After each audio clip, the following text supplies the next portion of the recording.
सो hey everyone, कैसे हैं आप सब? I hope you are doing well. So आज हम अपना एक बहुत ही इंपॉर्टेंट सेशन ले रहे हैं और इसमें हम डिस्कस करने वाले हैं मैथ्स टीयर 2 का topic wise weightage analysis. Right, अभी हमने टीयर 1 का किया था वेटेज एनालिसिस, ऐसे topic wise maths, English, GS, reasoning, चारों सब्जेक्ट्स का हमने किया था टीयर 1 के लिए। अब सिमिलरली हम इसको आज कर रहे हैं टीयर 2 के लिए। टीयर 2 भी काफ़ी ज़्यादा इंपॉर्टेंट है क्योंकि मैथ्स का सेक्शन उसमें 200 मार्क्स का है। सो हमारे लिए काफ़ी इंपॉर्टेंट है उसको समझना कि पैटर्न क्या आ रहा है और हमें कितना उसमें पढ़ना है, कितना स्किप करना है, या क्या इंपॉर्टेंट चीज़ें हमारे लिए जो हमें ज़रूर से ज़रूर करके जानी है। सो उन्हीं सब चीज़ों को आज हम डिस्कस करने वाले हैं और अपना एक कह सकते हैं कि यहाँ से आप लोग एक अपने की पॉइंट्स यहाँ से निकाल सकते हैं कि आपको किस तरीके से करना है। ठीक है, ये सेशन आपके लिए काफ़ी हेल्पफुल रहेगा क्योंकि आपको खुद से इन सारी शिफ्ट्स का एनालिसिस नहीं करना पड़ेगा। मैंने ऑलरेडी सारी शिफ्ट्स का कंपाइल करके आपको एक ही इसी वीडियो में प्रोवाइड कर रहा हूँ। सो आपके लिए सेशन काफ़ी हेल्पफुल रहेगा क्योंकि टीयर 1 किसी भी टाइम हो सकता है। अब नेक्स्ट 2-3 मंथ्स में टीयर 1 कभी भी कंडक्ट करवाया जा सकता है CGL 2020 का। उसके बाद 2-3 मंथ्स बाद आपका टीयर 2 भी होना ही है। तो आपको इसकी स्ट्रैटेजी पहले से पता होनी चाहिए ताकि आपके माइंड में रहे कि आपको किस तरीके से प्रिपेयर करना है। और टीयर 1 और टीयर 2 के लिए जो प्रिपरेशन है वो साइमल्टेनियसली चलती है। ठीक है, आप अलग अलग कुछ प्रिपेयर नहीं कर सकते क्योंकि दोनों का सिलेबस ऑलमोस्ट सेम ही है। बस आपको चीज़ें एडवांस लेवल पे थोड़ी सी ले जानी पड़ती है, किसके लिए? मेंस के लिए। राइट, सो चलिए स्टार्ट करते हैं अपने आज का ये सेशन। तो देखते हैं सबसे पहला अपना क्या है।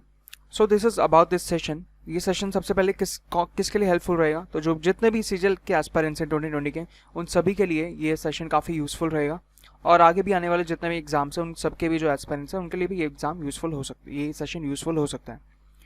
अब इस सेशन में हम क्या डिस्कस करने वाले हैं? तो हम लेटेस्ट ट्रेंड डिस्कस करेंगे जिसमें टॉपिक्स और क्वेश्चंस हम डिस्कस करने वाले हैं कि कौन से टॉपिक्स और कौन से टाइप के, बेसिकली किस टाइप के क्वेश्चंस पूछे जा रहे हैं बेसिकली TCS के आने के बाद।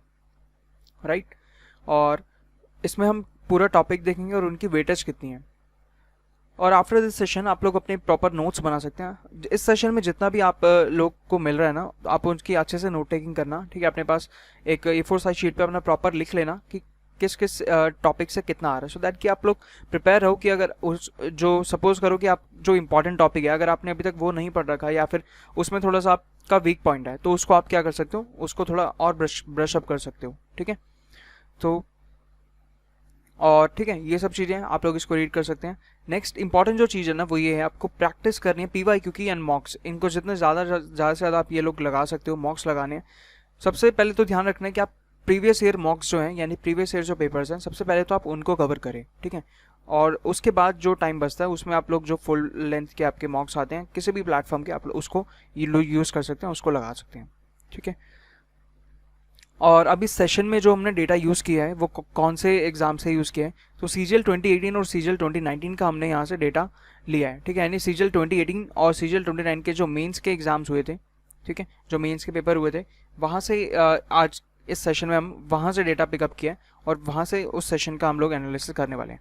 आप लोग हमारी वेबसाइट को भी चेक कर सकते हैं edimo.in, ठीक है, for free study material and all, और हमारे टेलीग्राम चैनल को भी ज्वाइन कर सकते हैं। तो चलिए स्टार्ट करते हैं अपना आज का ये सेशन। सबसे पहला कि ये टीयर 2 के लिए आप सबको पता है, और इसमें जो हम एग्ज़ाम यूज़ कर रहे हैं वो हम CGL 2019 का एग्ज़ाम यूज़ कर रहे हैं और उसके बाद CGL 2018 के जितने पेपर्स हुए थे उसमें से मैंने ये डेटा उठाया है। ठीक है, तो जैसे कि आप देख सकते हैं CGL 2019 का जो मेंस का एग्ज़ाम हुआ था वो आपका नवंबर 2020 में हुआ था, तो वो तीनों शिफ्ट मैंने यहाँ पे उठाई हैं। और उसके बाद जो CGL 2018 था उसका जो मेंस हुआ था वो सितंबर 2019 में हुआ था। ठीक है, तो CGL 2018 की 2 शिफ्ट उठाई हैं मैंने और उसके बाद CGL 19 की तीनों ही शिफ्ट उठाई हैं। ठीक है, तो चलिए स्टार्ट करते हैं, टॉपिक वाइज देखते हैं कौन से टॉपिक से कितने क्वेश्चंस आ रहे हैं और कितने वेटेज रखते हैं वो। तो सबसे पहला जो हमारा इंपॉर्टेंट टॉपिक है वो है DI। ठीक है, DI आप देख सकते हैं कि 7 क्वेश्चंस पूछे जा रहे हैं DI से, और CGL 20 वाले में भी और 19 वाले में भी, दोनों में ही सेम ट्रेंड देखने को मिला है हमें कि 7 क्वेश्चंस हमें पूछे जा रहे हैं कहाँ से, DI से। और अगर प्री की बात करें तो DI में प्री से कितने क्वेश्चन आते हैं? अराउंड 3 to 4 क्वेश्चन आते हैं। किससे? प्री से, प्री में DI से। क्लियर हुआ? तो DI एक अच्छी खासी वेटेज रख रहा है मेंस में भी। ठीक है, और प्री में भी इसकी अच्छी वेटेज है और मेंस में भी अच्छी वेटेज है। ठीक है, नेक्स्ट हमारा ये अर्थमेटिक का एक इंपॉर्टेंट टॉपिक है, टाइम एंड वर्क। ठीक है, काफ़ी बेसिक सा टॉपिक है और काफ़ी एक बहुत ज़्यादा बड़ा टॉपिक नहीं है, छोटा टॉपिक है और काफ़ी इंटरेस्टिंग टॉपिक है। सो यहाँ से हमें क्वेश्चन देखने को मिल रहे हैं 4 3 3, ठीक है, आप लोग देख सकते हैं यहाँ से हमें 3 to 4 क्वेश्चंस का ट्रेंड देखने को मिल रहा है टाइम एंड वर्क से, और काफ़ी बेसिक क्वेश्चन आते हैं जो प्रीवियस ईयर में आ चुके हैं। अगर आप लोगों ने किरण अच्छे से लगा रखी है तो बस वहीं से आपको क्वेश्चन देखने को मिलेंगे, बहुत ज़्यादा मुश्किल यहाँ से क्वेश्चन नहीं बनते हैं, ठीक है। बाकी अभी हम डिस्कस करेंगे ये सब चीज़ें आगे, पहले हम फटाफट से क्वेश्चन देख लेते हैं, टॉपिक देख लेते हैं बेसिकली कौन कौन से टॉपिक से कितने क्वेश्चन आ रहे हैं। नेक्स्ट आप देखेंगे तो ट्रिग्नोमेट्री, ये काफ़ी ज़्यादा इंपॉर्टेंट है। तो जितने भी येलो मार्क कर रखे हैं ना, ये वो वाले टॉपिक्स हैं जो आपको हर हाल में करके जाने और बहुत अच्छे से प्रिपेयर करना है इनको। मतलब छोटा सा भी, मतलब इनका अगर एक टाइप भी आपको स्किप करके जा रहे हो तो वो एग्जाम में थोड़ा फेटल प्रूव हो सकता है, ठीक है। तो इसमें आपको एक भी टाइप स्किप नहीं करना है किसी भी चैप्टर में से, ठीक है। डीआई को अच्छे से करना है, उसके बाद ट्रिगो को अच्छे से प्रैक्टिस करना है, जितने भी टाइप्स हैं। ट्रिगो बहुत छोटा सा चैप्टर है तो इसलिए इसके जितने भी टाइप्स बनते हैं वो सारे टाइप्स आपको अच्छे से प्रैक्टिस करने हैं। यहाँ से हमें जो क्वेश्चन देखने को मिल रहे हैं वो अराउंड देख सकते हैं आप, यहाँ से 11 क्वेश्चन पूछे हैं मेंस में, और 10 तो अराउंड 10 to 11 हम कह सकते हैं कि 10 to 11 क्वेश्चन सबसे पूछे जा रहे हैं किसमें, ट्रिग्नोमेट्री में, ठीक है। उसके बाद टाइम एंड डिस्टेंस, जो कि काफ़ी बड़ा चैप्टर है, ठीक है। अर्थमेटिक का देखें तो काफ़ी बड़ा चैप्टर है टाइम एंड डिस्टेंस। और प्री में यहाँ से कितना क्वेश्चन आता है, यहाँ से सिर्फ एक क्वेश्चन आता है प्री के अंदर, और मेंस में भी आप देख लो, मेंस में भी इसकी वेटेज सिर्फ 3 to 4 क्वेश्चन की है, ठीक है। तो मतलब कहने का मतलब ये है कि इस चैप्टर पे बहुत ज़्यादा टाइम नहीं लगाना है, ठीक है, लेकिन आपको बेसिक इसकी अंडरस्टैंडिंग होनी चाहिए इस चैप्टर की टाइम एंड डिस्टेंस की, ठीक है, कि मतलब बेसिक जो क्वेश्चन है वो एटलीस्ट आपको अच्छे से आने चाहिए। तो स्किप तो मतलब करने वाला चांस है ही नहीं, बस ये है कि बहुत ज़्यादा टाइम नहीं लगाना, ठीक है। प्रैक्टिस जो नॉर्मल डेली बेसिस पे तो प्रैक्टिस करनी है वो तो करनी है, ठीक है। तो हमें यहाँ पे 3 to 4 क्वेश्चन हमें देखने को मिल रहे हैं। उसके बाद ज्योमेट्री एडवांस का काफ़ी अच्छा टॉपिक है और काफ़ी इंपॉर्टेंट टॉपिक है ये, और यहाँ से हमें देख सकते हैं आप 12 14 12 15 एंड 13, तो हम मान सकते हैं कि यहाँ पे 12 to 15 क्वेश्चन हमसे पूछे जा रहे हैं। अब आप खुद देखो कि 15 क्वेश्चन तक जा रहे हैं तो इसका मतलब काफ़ी ज़्यादा इंपॉर्टेंट है, ये काफ़ी अच्छी खासी वेटेज रखता है ये मेंस में स्पेशली, और प्री में भी यहाँ से अराउंड 4 क्वेश्चन आते हैं। तो यानी कि प्री में भी इसकी अच्छी खासी वेटेज है और मेंस में भी अच्छी खासी वेटेज है, और इसके क्वेश्चन काफ़ी जल्दी हो जाते हैं इसके, ठीक है। उसके बाद परसेंटेज, ये भी काफ़ी इंपॉर्टेंट टॉपिक है किसका, अर्थमेटिक का। यहाँ पे आप देख सकते हैं कि 5 3 7 6 5, तो ये अराउंड 3 to 7 क्वेश्चन यहाँ से पूछे जा रहे हैं किसमें, परसेंटेज चैप्टर से। और उसके बाद रेशियो, ये भी काफ़ी मतलब यहाँ से इसकी वेटेज अच्छी खासी है, आप देख सकते हैं 6 8 5 5 एंड 5, तो अराउंड हम कह सकते हैं कि 5 to 8 क्वेश्चन हमसे रेशियो से ही पूछे जा रहे हैं, ठीक है। तो अभी ये चैप्टर्स देखे हमने, काफ़ी इससे काफ़ी आपको क्लियर हो गया होगा कि जैसे ट्रिग्नोमेट्री हो गया, ज्योमेट्री हो गया, ठीक है, आगे मेंसुरेशन भी देखेंगे। तो ये चैप्टर्स जो हैं ये काफ़ी अच्छी खासी वेटेज रख रहे हैं, ठीक है, तो इसलिए इनको बहुत अच्छे से प्रिपेयर करना है हमें। नेक्स्ट देखो आपका CISI, ठीक है। प्री में यहाँ से कितने क्वेश्चन आते हैं, तो प्री में सिर्फ एक ही क्वेश्चन आता है CISI, दोनों चैप्टर का मिला के सिर्फ एक क्वेश्चन आता है। और अगर मेंस की बात करें तो मेंस में यहाँ से हमारे हम देख सकते हैं कि ट्रेंड बिल्कुल एग्जैक्ट यहाँ पे एकदम चल रहा है, ठीक है। एक सेम कर्व बन रहा है, ठीक है, एक लीनियर कर्व बन रहा है यहाँ पे, ठीक है। तो यहाँ पे कितने 4 क्वेश्चंस हमें देखने को मिल रहे हैं, CISI से 4 क्वेश्चंस पूछे जा रहे हैं। उसके बाद एल्जेब्रा चलते हैं, एल्जेब्रा पे हमें 6 6 8 5 4, ठीक है, तो अराउंड 4 to हम कह सकते हैं कि 4 to 8 क्वेश्चन हमसे एल्जेब्रा से पूछे जा रहे हैं, ठीक है, मेंस में। और अगर प्री की बात करें तो प्री में भी यहाँ से अराउंड 3 to 4 क्वेश्चन पूछे जाते हैं, ठीक है, तो इसलिए ये भी काफ़ी एक अच्छा वेटेज रखता है ये चैप्टर भी। उसके बाद का मेंसुरेशन तो बहुत ज़्यादा इंपॉर्टेंट हो गया, क्योंकि यहाँ पे आप देख सकते हो 13 12 14 10 12, ठीक है, इतने क्वेश्चंस पूछे जा रहे हैं हर एक शिफ्ट में, हर एक मेंस के हर एक एग्जाम में।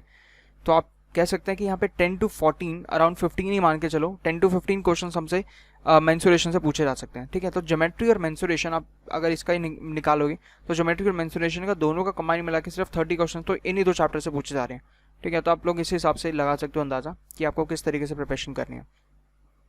उसके बाद नंबर सिस्टम का अगर देखें तो प्री में यहाँ से सिर्फ एक ही क्वेश्चन आता है, और वो भी आजकल मतलब जब से TCS आया उसने सिर्फ डिविजिबिलिटी पे ही क्वेश्चन पूछे हैं। लेकिन जो मेंस वाला पार्ट है ना, मेंस में आपको जितने भी सारे सब टॉपिक्स हैं नंबर सिस्टम के, वो सारे ही सब टॉपिक्स आपको कवर करने पड़ेंगे, क्योंकि यहाँ पे नंबर सिस्टम में आप देख सकते हैं 8 9 5 9 8, ठीक है। तो अराउंड कह सकते हो आपकी आपके अराउंड 5 to 10 क्वेश्चन यहाँ से ही पूछे जाते हैं नंबर सिस्टम से, ठीक है। अब उसमें आपका डिविजिबिलिटी भी कवर हो गया, और फैक्टर्स वाले क्वेश्चन भी यहाँ पे पूछे जाते हैं कि आपको नंबर ऑफ फैक्टर्स निकालने हैं, ठीक है, इस टाइप के क्वेश्चन भी पूछे जाते हैं आपके। उसके बाद नेक्स्ट आता है हमारा कोऑर्डिनेट ज्योमेट्री। कोऑर्डिनेट ज्योमेट्री इतना ज़्यादा इंपॉर्टेंट टॉपिक नहीं है अगर हम प्री और मेंस दोनों की बात करें। प्री के लिए तो आप इसको एग्जैक्टली स्किप ही कर सकते हो, ठीक है, मतलब बिल्कुल स्किप कर सकते हो प्री के लिए इसमें, ठीक है। बाई चांस किसी शिफ्ट में जैसे कि लास्ट ईयर भी देखा था हमने, तो आई गेस CHSL में आया था कि किसी मतलब एक दो शिफ्ट में पूछा गया था कोऑर्डिनेट ज्योमेट्री से एक क्वेश्चन, ठीक है, वो भी सर्कल से रिलेटेड था, सर्कल और कोऑर्डिनेट ज्योमेट्री का एक मिक्स करके क्वेश्चन आया था लास्ट ईयर, जहाँ तक मुझे याद है CHL में पूछा गया था, ठीक है। तो कोऑर्डिनेट ज्योमेट्री प्री के लिए स्किप किया जा सकता है, ठीक है, मतलब बहुत ज़्यादा मेहनत नहीं करनी है इसके लिए, कि नहीं किया तो मतलब इसके लिए बहुत ज़्यादा प्रेशर नहीं लेना, अगर नहीं हुआ है चैप्टर अभी तक तो इसको स्किप किया जा सकता है फॉर प्री। लेकिन मेंस के लिए इसको हम कर लेंगे, क्योंकि यहाँ पे 1 से 2 क्वेश्चन पूछे जा रहे हैं, और मेंस में आपको पता है कि मतलब ये एक दो मार्क्स ही हमारे लिए कितने ज़्यादा इंपॉर्टेंट हो जाते हैं, ठीक है, तो कर सकते हैं इस चैप्टर को भी। उसके बाद एवरेज के जो क्वेश्चन हैं वो काफ़ी अच्छे लेवल के क्वेश्चन अब पूछे जा रहे हैं, स्पेशली अगर हम प्री की बात करें तो, ठीक है, स्पेशली जो आपके वो होते हैं ना एवरेज में, कि आपके कुछ लोग ऐड हुए है ना, कुछ ऐड हुए और कुछ गए, ठीक है, वो जो ये वाला जो टाइप है इसको बहुत अच्छे से प्रिपेयर करना है, क्योंकि यहाँ से क्वेश्चन ज़्यादा पुटअप किए जा रहे हैं, ठीक है, मतलब बेसिकली यहीं से क्वेश्चन आ रहे हैं हम ज़्यादातर, और अच्छे लेवल का जो क्वेश्चन बनता है वो इसी एक टॉपिक से, मतलब इसी जो ये वाला जो टाइप है आपका, कि कुछ लोग आ रहे हैं कुछ लोग जा रहे हैं, तो ये वाला जो टाइप है यहीं से ही एक अच्छे लेवल का क्वेश्चन बन सकता है एवरेज से, है ना। बाकी तो इजी है, बाकी तो जितने भी टाइप्स हैं एवरेज के वो सब इजी हैं। तो यहाँ पे हमें 2 से 3 क्वेश्चन का ट्रेंड देखने को मिल रहा है एवरेज में, ठीक है। उसके बाद प्रॉफिट एंड लॉस, ये काफ़ी ज़्यादा इंपॉर्टेंट है, ये तो प्री में भी इंपॉर्टेंट है और आपका मेंस में भी इंपॉर्टेंट है। प्री में भी यहाँ पे आपके 3 से मतलब 2 से 3 क्वेश्चन आपके पूछे जाते हैं प्री में भी यहाँ पे, ठीक है, 2 से 3 क्वेश्चन, और मेंस में तो आप देख सकते हैं कि 8, 7, 5, 7, 8 है ना, तो अराउंड 5 to 8 क्वेश्चन हमारे प्रॉफिट एंड लॉस से ही पूछे जा रहे हैं किसमें, मेंस में, ठीक है। तो अब ये आप यहाँ से अंदाज़ा लगा सकते हैं कि CISI, algebra, mensuration, number system और प्रॉफिट एंड लॉस, ठीक है, तो ये तीनों आप देख सकते हैं कि अगर हम सिर्फ इनका ही कैलकुलेट करें, mensuration, number system, profit and loss, तो अराउंड यहाँ पे देख सकते हैं कि आप 16 और अराउंड यहाँ पे 30 क्वेश्चन यहीं पे बन जा रहे हैं, है ना। तो 13 क्वेश्चन बस इन 3 चैप्टर से पूछे जा रहे हैं। फिर आपका अगर मेंसुरेशन और ज्योमेट्री मिलाओ तो वो अगेन ये 2 चैप्टर से सिर्फ 30 क्वेश्चन पूछे जा रहे हैं, ठीक है। तो इस तरीके से आप अंदाज़ा लगा सकते हैं कि आपको किस लेवल की प्रिपरेशन करनी है। नेक्स्ट देखते हैं पार्टनरशिप। तो पार्टनरशिप का अगर हम मेंस की बात करें तो यहाँ पे आप देख सकते हैं कि 2 क्वेश्चन आपको हर एक शिफ्ट में देखने को मिले हैं, 18 के एग्जाम में भी और 19 के एग्जाम में भी, ठीक है। तो हम बिल्कुल ये मान सकते हैं कि 2020 वाले एग्जाम में भी हमें 2 क्वेश्चन एटलीस्ट देखने को मिल सकते हैं पार्टनरशिप से, ठीक है। और इतने ज़्यादा कोई बहुत बड़ा या डिफिकल्ट सा कोई टॉपिक नहीं है, ईजी सा टॉपिक है, ठीक है, हो जाता है काफ़ी आसानी से। उसके बाद सिंप्लीफिकेशन आता है, तो सिंप्लीफिकेशन के काफ़ी अच्छे लेवल के क्वेश्चन मेंस में पूछे जाते हैं, ठीक है। थोड़ा टाइम टेकिंग होता है, मतलब कैलकुलेशन आपको थोड़ी लंबी चली जाती है और टाइम लगता है थोड़ा सिंप्लीफिकेशन क्वेश्चन सॉल्व करने में। तो उसमें भी आपको 5 to 7 देखने को मिल रहा है कि आपको 5 to 7 क्वेश्चन यहाँ से सिंप्लीफिकेशन से ही सिर्फ मिलेंगे, ठीक है। और इसमें कुछ क्वेश्चन सिंप्लीफिकेशन प्लस अलजेब्रा दोनों मिक्स करके पूछे जाते हैं, है ना। तो इस काफ़ी सारे टाइप्स बनते हैं। उसके बाद हाइट एंड डिस्टेंस, ठीक है, ये चैप्टर अगर आप देखो तो ये चैप्टर ऐसा है कि मेंस में इससे सिर्फ एक क्वेश्चन पूछा गया है ना। हम 18 का भी देखें और 19 का भी देखें तो दोनों ही ईयर में सिर्फ एक ही क्वेश्चन देखने को मिल रहा है हर एक शिफ्ट में, लेकिन वो शिफ्ट में मतलब हर एक क्वेश्चन में एटलीस्ट एक क्वेश्चन एटलीस्ट मिला है हर एक शिफ्ट में, है ना। तो इतना तो मुश्किल नहीं है ये चैप्टर भी, ठीक है, इसको भी किया जा सकता है। मतलब हमें पता है कि यार हमारे लिए 2 मार्क्स कितने ज़्यादा इंपॉर्टेंट है, तो हम इसको करके जाएंगे, है ना, इस चैप्टर को भी हम स्किप नहीं करेंगे। उसके बाद LCM HCF देखें तो मेंस में इसकी वेटेज कितनी है, सिर्फ एक, बाकी आप देख सकते हैं बाकी कहीं पे ये दिख नहीं रहा। और 18 में ये सिर्फ 13 सितंबर वाले शिफ्ट में सिर्फ 2 क्वेश्चन पूछे गए हैं, और आपका ये 19 वाले में 18 नवंबर के शिफ्ट में सिर्फ 1 क्वेश्चन पूछा गया है, ठीक है। बाकी तीनों शिफ्ट में आपको नहीं देखने को मिल रहा है LCM HCF से, ठीक है। तो आप इसको देख सकते हैं आप अपने लेवल पे कि आपको करना है, स्किप करना है या क्या करना है, ठीक है। प्रेजेंट मतलब अभी तक आपकी जितनी प्रिपरेशन है उस हिसाब से आप लोग देख सकते हैं अपना अपना। नेक्स्ट हमारा है बोट एंड स्ट्रीम। तो बोट एंड स्ट्रीम का अगर हम देखें तो वैसे ये हम किसके अंदर कवर करते हैं, हम टाइम एंड डिस्टेंस के साथ इस चैप्टर को कवर कर लेते हैं ना। उसके बाद ही थोड़ा उससे क्या है रिलेटेड चैप्टर है थोड़ा सा, तो इसलिए हम उसके साथ ही इसको कवर कर लेते हैं। लेकिन अगर आप इसकी वेटेज देखोगे तो इसकी सिर्फ क्या है एक क्वेश्चन पूछा गया है, मतलब अगर हम इन 5 शिफ्ट को मिला के देखें तो 5 शिफ्ट में सिर्फ 2 ही क्वेश्चन देखने को मिले हैं, है ना। तो इसके भी प्रोबेबिलिटी काफ़ी कम है एग्जाम में आने की, बट स्टिल वही है कि चैप्टर तो बहुत बड़ा है नहीं है, ठीक है, एकदम बहुत छोटा चैप्टर है, सबसे छोटा शायद यही चैप्टर है ना पूरे अरिथमेटिक में। उसके बाद आपका है पाइप एंड सिस्टम। तो ये भी थोड़ा इसको हम पाइप एंड सिस्टम को हम टाइम एंड वर्क के साथ कवर कर लेते हैं, है ना। तो इसमें भी सेम है, मतलब बोट एंड स्ट्रीम जितनी बोट एंड स्ट्रीम की वेटेज है उतनी ही पाइप एंड सिस्टम की वेटेज है। इसको हम टाइम एंड डिस्टेंस के साथ देखते हैं और इसको किसके टाइम एंड वर्क के साथ इसको हम कवर कर लेते हैं, है ना। उसके बाद अगर एजेस से आप देखो तो एजेस से भी आपको सिमिलर पैटर्न मिल रहा है कि एक एक क्वेश्चन मतलब कहीं आ गया तो आ गया, ठीक है, इस तरीके से। तो लास्ट के जो चैप्टर्स हैं ना, ठीक है, ये बहुत ज़्यादा इंपॉर्टेंट चैप्टर्स नहीं है, लेकिन जो पहले वाली हमने 2 स्लाइड्स में, इन 2 स्लाइड्स में जितने भी चैप्टर आपको दे रखे हैं ना, उनको तो आपको एकदम मतलब बहुत अच्छे से प्रैक्टिस करनी है, उनकी जितना भी बेसिक पार्ट है उनका उसको बहुत अच्छे से कवर करना है। प्लस उसके बाद जितने भी चैप्टर्स का जितने भी इंपॉर्टेंट क्वेश्चंस बनते हैं ना वो सारे हमें बहुत अच्छे से प्रैक्टिस करने हैं, ठीक है। समझ आया? ये 2 स्लाइड्स मतलब आप बहुत अच्छे से इनको लिखो, जितने भी ये यहाँ पे आपको तीनों स्लाइड्स दिख रही हैं, अच्छे से प्रॉपर इसके नोट्स बना लो अपने पास, एक शीट में प्रॉपर लिख लो कि कितने कितने क्वेश्चन आए, ताकि आपको एक, जब भी आप अपने लाइक स्टडी टेबल पे बैठो तो आपको एक पता लगे कि इस चैप्टर से इतने क्वेश्चन आ रहे हैं और मेरी कितनी प्रिपरेशन है इस चैप्टर से, ठीक है। तो ये आपको एक अंदाज़ा रहना चाहिए जब भी आप अपनी प्रिपरेशन कर रहे हो, ठीक है। अब फटाफट से इसका हम कंक्लूजन देखते हैं कि अब ये तक हमने जो सेशन में देखा उसका कंक्लूजन क्या है, ठीक है।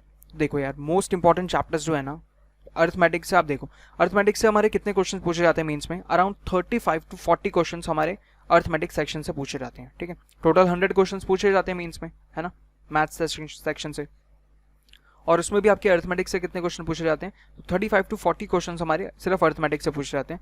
बाकी रिमेनिंग क्वेश्चन जो हैं वो हमारे मैथ्स और ये अपना ये एडवांस मैथ्स और अपना डीआई कवर कर लेता है, ठीक है। तो एडवांस मैथ्स आ गया तो और डीआई हो गया, ठीक है। डीआई इसमें इंक्लूडेड नहीं है, ठीक है। ये जो 35 to 40 क्वेश्चन है इसमें डीआई इंक्लूड नहीं है, डीआई को हमने अलग रखना है, ठीक है। और डीआई मतलब इन दोनों में इंक्लूड नहीं है, डीआई को अलग रखना है, ठीक है।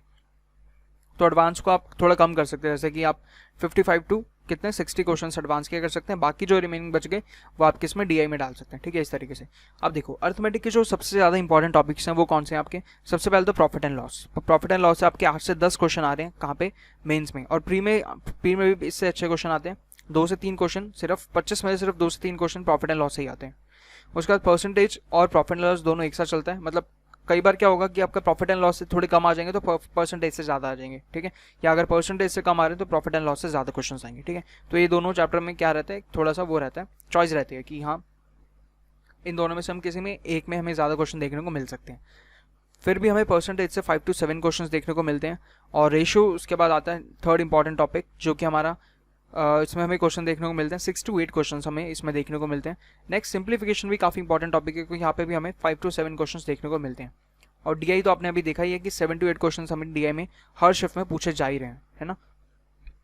नेक्स्ट आता है आपका एडवांस का पार्ट, और इसमें हमें देखने को मिलता है कि ज्योमेट्री जो है वो सबसे ज़्यादा वेटेज रखता है, ज्योमेट्री हो गया और मेंसुरेशन, ठीक है। ये 2 चैप्टर्स ऐसे हैं, अगर हम इन दोनों का ही कैलकुलेट करें तो सिर्फ देखो 30 क्वेश्चन सिर्फ इन 2 चैप्टर से आ रहे हैं, तो ये 2 चैप्टर कितने ज़्यादा इंपॉर्टेंट हैं। 30 आपके 60 मार्क्स तक ये बना सकते हैं, ठीक है। अगर आपने बहुत अच्छे से इन 2 चैप्टर्स को सिर्फ प्रिपेयर किया तो 60 मार्क्स तक आपको ये स्कोर करवा सकते हैं ये 2 चैप्टर्स, ठीक है।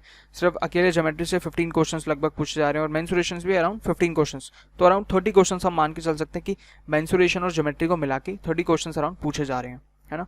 उसके बाद ट्रिग्नोमेट्री आ गया, तो अराउंड ये 10-11 क्वेश्चन आपके यहाँ पे भी हो गए। तो यानी सिर्फ अब इन तीनों चैप्टर को अगर आपने बहुत अच्छे से कवर कर लिया तो मेंस के एग्जाम में यार आपने 40 क्वेश्चन तो बहुत आसानी से समझ लो आपने अटैम्प्ट कर ही लिए, है ना। 100 क्वेश्चन में 40 आपने अटैम्प्ट कर लिए। उसके बाद आप आराम से ये देखो 40 ये हुए, ठीक है, एडवांस मैथ्स के। उसके बाद नंबर सिस्टम हो गया, अलजेब्रा हो गया, ठीक है। मान लो आपका इन दोनों में से या इनमें से कोई एक टॉपिक वीक है, तो यानी कहने का सीधा मतलब ये है कि अराउंड 42 जो आपका 40 to 45 क्वेश्चन अगर आ रहे हैं मेंस में एडवांस मैथ्स से, तो इन 2 टॉपिक को कवर करने के बाद ही आप क्या कर सकते हो, मतलब 30 तो यहाँ से स्कोर हो ही गया अपना, 30 क्वेश्चन यहाँ से हमने अटैम्प्ट कर ही लिए। उसके बाद क्या है कि जैसे अलजेब्रा हो गया, ट्रिगो हो गया, तो ये भी क्या है बहुत ईजिली इनकी अच्छी प्रैक्टिस करके इनको भी स्ट्रॉन्ग किया जा सकता है ना। तो इनको भी जो हमने अटैम्प्ट किया तो अराउंड 40 to 45 क्वेश्चन हमने सिर्फ इन 2-3 चैप्टर से ही हमने, मतलब अगर आपने 4 चैप्टर कवर करे सोचो, ज्योमेट्री, मेंसुरेशन, ट्रिग्नोमेट्री और अलजेब्रा, तो आपके 40 to 45 क्वेश्चन कवर हो गए सोचो मेंस के अंदर, है ना। मतलब आपका 50% पेपर सिर्फ इन 4 चैप्टर को पढ़ने से ही अच्छे से कवर करने से हो गया। उसके बाद जो बचा कुछ है वो हमें कहाँ पे मिल जाएगा, मान लो 30 क्वेश्चन उसके बाद और हमने कहाँ पे कर लिया, अर्थमेटिक में कर लिए, ठीक है।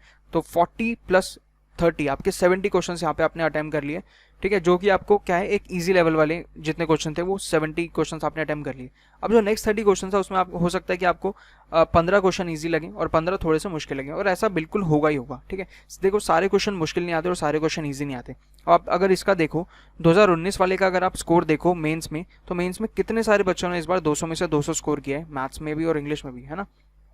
तो इसलिए कहने का मतलब ये है कि पेपर जो है वो बहुत ज़्यादा टफ नहीं आ रहा है, पेपर का लेवल बिल्कुल वही है जो प्रीवियस ईयर में टीसीएस पूछ रहा है, एसएससी पूछ रहा है, एग्जैक्टली वही सेम लेवल ये अभी फॉलो कर रहा है, वही सेम पैटर्न ऑफ क्वेश्चंस अभी भी पूछे जा रहे हैं, ठीक है। अभी नेक्स्ट स्लाइड में आपको बहुत ही इंपॉर्टेंट चीज़ बताने वाला हूँ, तो उसको बिल्कुल भी मिस मत करना, ठीक है। इतना ये सब समझ आया तो फाइनली बस अपना लास्ट हम देखते हैं कि अब हमें करना क्या है, बेसिकली हमारा एक्शन प्लान अब क्या होना चाहिए, ठीक है।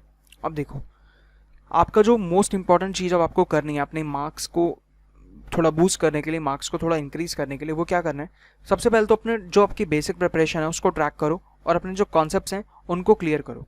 ठीक है, देखो इसका मेरा मतलब कहने का मतलब क्या है कि अभी तक आपने जैसे आपने कोई भी चैप्टर उठाया, सपोज अभी आप अर्थमेटिक कर रहे हो, ठीक है, अभी एडवांस को मैं स्किप कर रहा हूँ, सपोज अभी आप अर्थमेटिक ही कर रहे हो, ठीक है, अर्थमेटिक में जितने भी अभी मैंने इंपॉर्टेंट चैप्टर्स आपको बताए हैं, ठीक है, उनको उनमें से आप देखो कि उनमें से आपकी प्रिपरेशन कितनी है। ठीक है, एक बार आप क्या कर लेना, जो हमारी जो प्री वाली वीडियो आई थी ना, जिसमें हमने प्री के लिए टॉपिक वाइज वेटेज एनालिसिस किया है, मैं इसका डिस्क्रिप्शन बॉक्स में डाल दूंगा और आई बटन में भी डाल दूंगा, आप लोग वहाँ से चेकआउट कर लेना एक बार कि प्री में कितने क्वेश्चंस पूछे जा रहे हैं हर एक टॉपिक से मैथ्स के। ठीक है, तो उनको चेक कर लेना एक बार, ताकि और उसमें से फिर आप लोग देखना कि हर एक चैप्टर में से आपकी प्रिपरेशन कितनी है, और आपको मतलब ये आपको कैसे चेक करना है, आप लोग क्या कर सकते हो, किरण पीवाईक्यू उठा लेना। ठीक है, किरण पीवाईक्यू वैसे तो बहुत लोगों ने ये कर चुके होंगे, काफ़ी अच्छी प्रैक्टिस कर चुके होंगे, तो एटलीस्ट कम से कम ना आप 3 से 4 बार सिर्फ किरण पब्लिकेशन के ही क्वेश्चंस लगाओ। 3 से 4 बार मतलब जितने ज़्यादा बार इसकी प्रैक्टिस कर सकते हो किरण पब्लिकेशन की, उतनी ज़्यादा बार आपको इसकी प्रैक्टिस करनी है।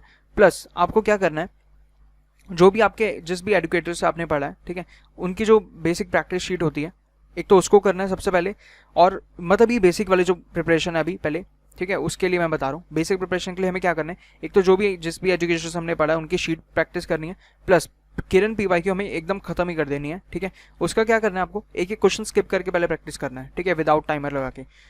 फिर उसके बाद जब आपकी 1 से 2 प्रैक्टिस हो जाए विदाउट टाइमर लगा के, मतलब एक एक क्वेश्चन स्किप करके, एक दो क्वेश्चन आप स्किप करके चल सकते हो, जिसमें ज़्यादा क्वेश्चन है उसमें आप 2 क्वेश्चन स्किप कर सकते हो। ठीक है, अदरवाइज एक क्वेश्चन स्किप करके आप लोग किरण को फटाफट से कंप्लीट कर लो हर एक चैप्टर के लिए, अर्थमेटिक के लिए। ठीक है, ये आपका बेसिक कॉन्सेप्ट और बेसिक जो आपकी प्रिपरेशन है उसको ये एक लेवल पर ले जाएगा।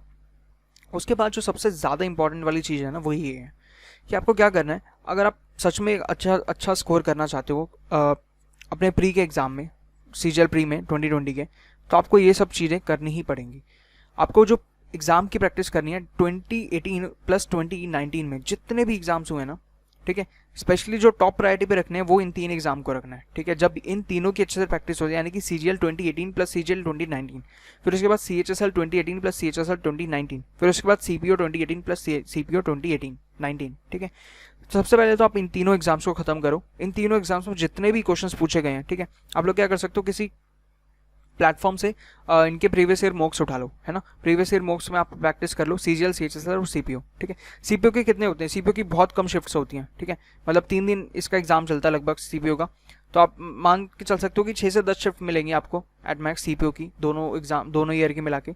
सीएचएसएल की इस बार थोड़ी सी मतलब 36 शिफ्ट्स गई हैं इसकी, थोड़ा मतलब ये कोरोना की वजह से थोड़ा सा ज़्यादा ये शिफ्ट चली गई। ठीक है, लेकिन पिछले साल की अगर आप शिफ्ट देखोगे तो शायद 10-12 के आसपास आपको वो शिफ्ट मिलेंगी। ठीक है, और उसके बाद सीजीएल की आपकी अराउंड 18 शिफ्ट्स इस साल की हैं। हाँ, इस साल की 18 शिफ्ट्स हैं, और पिछले साल की अराउंड वही आपकी 16 शिफ्ट्स हैं, शायद 16 to 14 शिफ्ट्स पिछले साल की हैं। ठीक है, या फिर 12 शिफ्ट्स हैं शायद पिछले साल की, है ना। तो मतलब कुल मिला के आप लोग अगर देखोगे तो यहाँ पे 36 हम ये मान के चलें अगर, ठीक है, तो अगर ये 30 अराउंड यहाँ पे, मतलब कुल मिला के कहने का मतलब है कि 100 से 120 तक आपके पेपर बनेंगे। ठीक है, इससे ज़्यादा तो नहीं बनेंगे। ठीक है, इससे ज़्यादा मैं श्योर हूँ कि इससे ज़्यादा तो पेपर बनने नहीं वाले। तो आप लोग क्या कर सकते हो, अभी आपके पास अच्छा खासा टाइम है, अभी पता नहीं एग्जाम कब होने वाला है। ठीक है, 2-3 महीने तो आराम से हैं ही अपने पास। तो हमें करना क्या है कि सबसे पहले इन वाले जो ये एग्जाम्स हुए थे सीजीएल, सीएचएसएल और सीपीओ, सबसे पहले तो हमें इन तीनों के ही प्रीवियस ईयर खत्म करने हैं। ठीक है, अब आप देखना जैसे ही आप मतलब सीजीएल खत्म कर लोगे ना जैसे आप, तो आप लोग देखोगे सीएचएसएल में आपके मार्क्स डेफिनेटली बढ़ेंगे। क्यों? क्योंकि जो पैटर्न है ना क्वेश्चंस का वो एग्जैक्टली सेम पूछ रहा है। आप लोग इस चीज़ को नोटिस भी करोगे खुद जब आप प्रैक्टिस अपनी स्टार्ट करोगे कि सीजीएल जो हमने कंप्लीट कर लिया ना, तो सीएचएसएल में हमें काफ़ी ज़्यादा क्वेश्चंस क्या मिलेंगे, रिपीटेड मिलेंगे। तो इसलिए हमें जो प्रैक्टिस हमें करना होगा वो बहुत ईजी हो जाएगा। उसके बाद क्या है कि ये जो आपकी प्रैक्टिस है ना, ये आपको एक 0 से एक नेक्स्ट लेवल तक लेके जा सकती है। इसका कोई शॉर्टकट नहीं है, मतलब प्रैक्टिस तो आपको करनी ही पड़ेगी। ठीक है, जितने भी आप लोग स्पोर्ट्स पर्सन देखते हो, जितने भी क्रिकेटर वगैरह देखते हो, ठीक है, सचिन के मुँह से आपने कितनी बार सुना होगा कि मतलब वो प्रैक्टिस क्या है कि डेली बेसिस पे उनको प्रैक्टिस करनी है। प्रैक्टिस वो कभी छोड़ते ही नहीं है ना, डेली बेसिस पे उनको लाइक जैसे पूरा उनका जो भी डे प्लान होता है, जितना भी डे शेड्यूल होता है, उसमें प्रैक्टिस उनकी इंक्लूड होती है। ठीक है, बाकी चीज़ें जैसे मान लो कुछ उनको नई चीज़ें सीखनी है ना, तो वो तो अलग है, लेकिन एक बेसिक जो प्रैक्टिस करनी है उनको 1-2 घंटे 2-3 घंटे अपना, वो उनको वो डेली करते हैं, उसको वो कभी स्किप कर ही नहीं सकते, है ना। तो सिमिलरली आपको भी क्या करना है कि प्रैक्टिस हमें डेली बेसिस पे करनी है। और एक मॉक जरूर लगाना डेली बेसिस पे आप, ठीक है, क्योंकि अब टाइम नहीं है तो मॉक्स तो अब देने ही देने हैं, और उसमें आप लोग अपना जो भी आपका लेवल ऑफ प्रिपरेशन है उसको ट्रैक कर सकते हो, ठीक है। और हम लोग क्या कर सकते हैं ना, एक जैसे अभी क्या हो रहा है कि पैंडेमिक की वजह से ना थोड़ा क्या हो गया कि सबके लिए सबका ये हो गया कि थोड़ा लूज हो रही है, मतलब स्टडीज़ ठीक से हो नहीं पा रही है। तो हम लोग क्या कर सकते हैं, अगर मतलब ऐसा कुछ प्लान कर सकते हैं कि हम लोग क्या कर सकते हैं ना कि एक साथ बैठ के, मतलब एक साथ हम ग्रुप में लाइक ऑनलाइन हम कुछ इसको प्लान कर सकते हैं कि हम लोग अपने जो जितने भी हमारे मार्क्स आ रहे हैं ना उसको हम जैसे गूगल शीट में हम अगर फिल करना स्टार्ट करें ना तो उससे बहुत फ़ायदा मिलता है। जैसे क्या होगा कि हम लोग मतलब अगर कुछ इस टाइप का अगर कुछ आइडिया है आप लोगों के दिमाग में भी तो आप लोग मुझे कमेंट बॉक्स में इसको लिख सकते हो कि हम लोग क्या कर सकते हैं ना कि जैसे हमने कुछ प्रीवियस ईयर, सबसे पहले हम प्रीवियस ईयर ही प्लान करेंगे। जैसे सीजीएल के हमने मॉक्स उठाए, ठीक है, हम लोग क्या कर सकते हैं कि एक वीक जैसे हमने पूरा लगा कि एक वीक में जैसे हम लोग एटलीस्ट 5 to 6 मॉक्स तो देंगे ही देंगे, है ना, सीजीएल की, है ना, या उससे ज़्यादा भी दे सकते हैं। जो लोग उससे ज़्यादा सकते हैं वो और भी अच्छी बात है कि इतने मार्क्स तो हम एटलीस्ट देंगे ही देंगे प्री के। और उसको हम क्या कर सकते हैं, जितना भी हमारे मार्क्स आए, जितना भी हमने उसमें एनालिसिस किया, उसको हम क्या कर सकते हैं, गूगल शीट में आपको प्रोवाइड करूँगा, उस गूगल शीट में हम उसको फिल कर सकते हैं, ठीक है। तो उससे हमें ये पता चलेगा कि यार इसकी प्रिपरेशन इतनी अच्छी चल रही है और मेरे इतने मार्क्स है, उसके इतने मार्क्स हैं। तो उससे जो एक वो कॉम्पिटिशन वाली जब स्पिरिट होती है ना तो प्रिपरेशन और अच्छी होती है, ठीक है। अभी क्या होगा कि पैंडेमिक की वजह से सब लोग अपने अपने घरों में हैं तो थोड़ा एक वो पढ़ाई से थोड़ा सा छूट जाता है ना।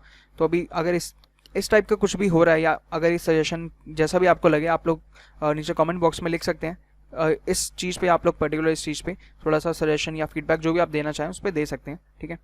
अगर अच्छा लगा तो फिर मैं टेलीग्राम चैनल पे इस पर कुछ पोस्ट डाल के आप लोगों से इस पर हम बात कर सकते हैं, ठीक है। लास्ट हम इस सेशन को एंड करते हैं अपने फाइनल एक कोट से, ठीक है। और ये मेरे मेंटर मैं दीक्षित सर को फॉलो करता हूँ, ठीक है। दीक्षित सर मतलब उनका जो कोर्स है वो एक्चुअली काफ़ी अच्छा है, ऑनलाइन कोर्स उनका है, काफ़ी अच्छा कोर्स है उनका, ठीक है। अगर आपने उनसे अगर आपने पढ़ना है तो आप उनके कोर्स से ही पढ़ सकते हैं, ठीक है। वो बहुत बेसिक से एकदम चीज़ें समझाते हैं और एक हर चीज़ को मतलब एकदम बेसिक से और फिर एडवांस लेवल पे लेके जाते हैं, ठीक है। आप लोग उनकी कुछ अनअकैडमी या फिर उनके यूट्यूब चैनल को भी एक बार देख सकते हैं। अलजबरा मैंने सबसे पहले उनसे पढ़ा था, तो अलजबरा की उनकी फ्री क्लासेज हैं, फ्री क्लासेस अवेलेबल है अलजबरा की उनकी यूट्यूब चैनल पे, दीक्षित सर का चैनल है, ठीक है। वहाँ से आप लोग पढ़ सकते हैं अलजबरा। आप लोग देखो कि एकदम मतलब उसके बाद आपको कुछ करने की ज़रूरत ही नहीं पड़ेगा, आप जो प्रीवियस क्वेश्चन है उनको प्रैक्टिस करो और एकदम कंप्लीट उन्होंने अलजबरा विद नोट्स के साथ कंप्लीट करवाया और आपको नोट्स खुद बनाने पड़ेंगे और मतलब बहुत अच्छा मैंने इनसे पढ़ा है। तो दीक्षित सर ये कोट यूज़ करते थे क्लास में, ठीक है, मतलब करते हैं अभी भी, ये कोट बताते हैं हमें क्लास में, the more you sweat in peace the less you bleed in war, ठीक है। काफ़ी अच्छा कोट है ये, मेरे को काफ़ी अच्छा लगता है, the more you sweat in peace, ठीक है। अभी क्या है, अभी हमारे पास प्रैक्टिस का टाइम है, ठीक है ना। अभी हमारे पास क्या है, एकदम टेंशन फ्री है अभी हम, है ना। अभी हमें सिर्फ क्या करना है, यानी कि जितना भी हम अभी स्वेट कर लेंगे, है ना, मतलब स्वेट करने का मतलब है कि आपको जितना अभी प्रैक्टिस करते करते आप जितना स्वेट कर लोगे पीस के अंदर, उतना ही आप ब्लीड कम करोगे वॉर के अंदर। वॉर के सिचुएशन यानी जिस दिन हमारा एग्जाम होगा ना वो दिन हमारे लिए कैसा है, वो दिन हमारे लिए वॉर वाली सिचुएशन है। तो हम वॉर के अंदर ब्लीड कम करेंगे, हमारा ब्लड जो है, हमारा खून कम बहेगा, कब, अगर हम पीस के अंदर, यानी कि अभी जब हमारा प्रैक्टिस का टाइम है तब हम अगर अच्छे से प्रैक्टिस करेंगे तो हम जो वॉर वाली सिचुएशन है ना उसमें हम अच्छे से मतलब अच्छा परफॉर्म कर पाएंगे, हम उसमें कम ब्लीड करेंगे, है ना, हमारा खून जो है वो कम बहेगा उसमें। तो ये काफ़ी अच्छा कोट लगता है मेरे को। सो इसी के साथ इस सेशन को एंड करते हैं आप, ठीक है। आप लोगों को जैसा भी ये सेशन लगा हो आप नीचे कमेंट बॉक्स में अपने सजेशन, अपने फीडबैक सब कुछ दे सकते हैं, ठीक है। तो आप लोग हमारी वेबसाइट चेक कर सकते हैं edumo.in, ठीक है। आप लोगों को यहाँ पे फ्री में स्टडी मटेरियल सारा अवेलेबल है और टेलीग्राम चैनल को भी जरूर ज्वाइन कर लेना, एडीमो ऑफिशियल। इन सब के लिंक्स आपको डिस्क्रिप्शन बॉक्स में मिल जाएंगे और यहाँ पे जितने भी करंट पब्लिकेशन, जितने भी बुक्स हैं वो सारी ऑलरेडी उनके पीडीएफ्स अवेलेबल हैं, जितने भी इंपॉर्टेंट बुक्स हैं बेसिकली ब्लैक बुक वगैरह सब की पीडीएफ यहाँ पे अवेलेबल है। तो आप लोग यहाँ से जाके सिर्फ डायरेक्टली पीडीएफ डाउनलोड कर सकते हो, आप लोग पिन कमेंट उसके लिए चेक कर सकते हो, ठीक है। तो इतना रखते हैं यार अपना आज का सेशन। तो अगर आपको ये सेशन अच्छा लगा हो तो आप इस सेशन को लाइक कर सकते हैं, अपने फ्रेंड्स के साथ शेयर भी कर सकते हैं और चैनल को ज़रूर सब्सक्राइब कर लेना अगर अभी तक आपने चैनल को सब्सक्राइब नहीं किया है तो। और इसी के साथ पढ़ते रहिए और ज़्यादा से ज़्यादा प्रैक्टिस करते रहिए। तो मिलते हैं अपने नेक्स्ट सेशन में, तब तक के लिए गुड बाय और जय हिंद।